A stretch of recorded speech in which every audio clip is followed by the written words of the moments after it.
There is no better teacher than karma. Think about it. When you make a decision and you follow through with an action, there is always a direct result. And sometimes it's exactly what you wanted, other times it's the exact opposite. Every time, though, you have the opportunity to learn exactly how the field is responding directly to you. Hopefully, with each karmic experience, you come closer to living more responsibly as a deliberate creator, so you can create more positive and beneficial karmic experiences. Karma doesn't play favorites, and it's always fair. You can count on it. It's reliable. So if it's one of life's constants, and it makes sense to be conscious of what kind of energy that you project into the field, because what you experience in your life is simply the direct karmic reflection of your vibration. Now, one of my favorite spiritual teachers was Dr. David Hawkins, and he once said something that instantly clarified how to live a more abundant, fulfilling, and joyful life. Everything is a consequence of that which it is. Now, this statement breaks down the law of karma perfectly. Everything that you experience in your life is a direct consequence of your state of vibration. In other words, like goes to like. Shame begets more shame. Fear creates more to fear, just as the energy of love attracts more of itself.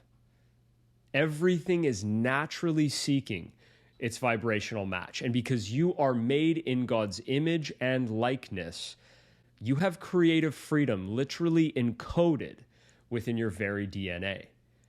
You are the creator embodied. Now, we forget this truth when we become unconscious. But the reality is that we are always creating, whether you're conscious of it or not.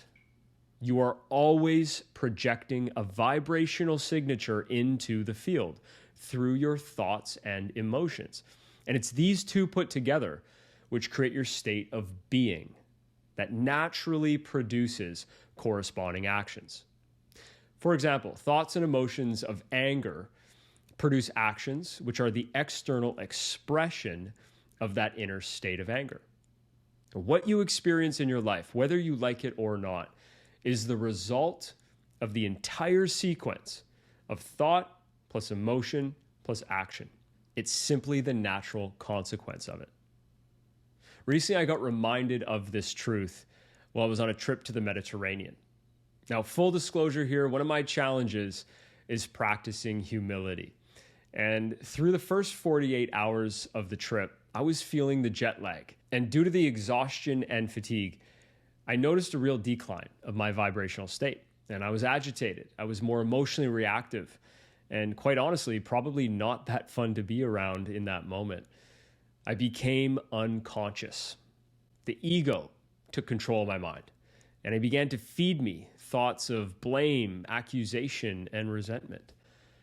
The more I focused on these thoughts, the more there seemed to be for me to point my finger at. Where your attention goes, your energy grows. This is exactly what I experienced. Now, Dr. Hawkins would have most likely said that this energy level would indicate the level of pride on the map of consciousness. And pride almost feels like anger's second cousin. It doesn't have the intensity found in anger, but there's a definite experience of resentment, but much less aggressive than anger. Now, this state just built upon itself. And on the second day of the trip, I experienced what I felt was the direct consequence of it.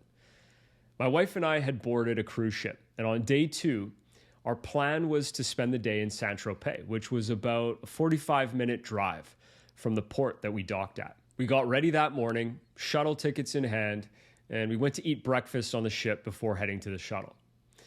Now, at this point, I was really looking forward to the day ahead, but I was still jet-lagged and still in a lower state of mind. Halfway through breakfast, I checked our tickets and I realized that the shuttle was actually leaving 30 minutes earlier than we had thought. We jumped up from the table, raced down to the meeting spot, and we were told that the shuttle had actually left and that there was no more scheduled for that day. It was the only one. I knew in that moment that it was the lower vibrational state that I was in that it actually led to the confusion and what I refer to now as a miscreation. I clearly remember a thought go through my mind earlier that morning that said to confirm the timing, but in my state, I brushed it off and I ignored it. Instant karma. Now, even though I was disappointed when I realized what happened, I quickly became aware that there was a lesson to be reminded of. You are always creating, whether you're aware of it or not. In a moment, I went from feeling like something had happened to me to taking responsibility for my vibrational state and the consequence of it. And even though the day didn't go as planned and I didn't get what I expected, I got what I needed. And I was genuinely thankful for the experience. I became conscious of my thoughts and feelings, and I chose to let go of the expectations I had. And I went into full-on gratitude, not only for that, but for everything that I'd previously been thinking differently about. Once my inner state shifted, I saw my experience of the trip shift almost instantly from that point forward. The staff on the ship went above and beyond to accommodate us, and everything just began to flow effortlessly. This is the difference between power and force. They represent different qualities of life experience. Life can be experienced as effortless, flowing, and harmonious, or restrictive, disappointing, and demanding. The choice is yours. Now, if you want to learn more about how to live life in the levels of power, where you're able to manifest more deliberately, click the link in the description where I cover the 2 different mental orientations and how to activate power consciousness.